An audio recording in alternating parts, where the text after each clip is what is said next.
बिस्मिल्लाहिर्रहमानिर्रहीम। मुल्क के दीगर शहरों की तरह आरिफवल्ला में भी पंजाब कल्चर डे की मुनासबत से गवर्नमेंट एलिमेंट्री स्कूल की जेर इंतजाम तकरीब का अहतमाम किया गया, जिसके मेहमान खसूसी deputy education officer Salim Akhtar थे।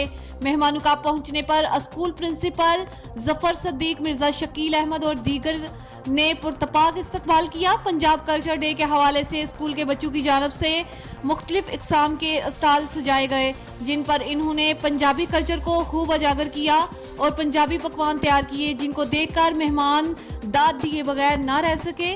इस मौका पर मेहमान डिप्टी एजुकेशन ऑफिसर का कहना था कि पंजाब कल्चर डे को मनाने का मकसद पंजाबी कल्चर को उजागर करना है, ताकि हम अपने पंजाब की सकाफत को जिंदा रख सकें। इन्होंने बच्चों की जानिब से लगाए गए स्टॉल्स को देखते हुए खूब सराहा।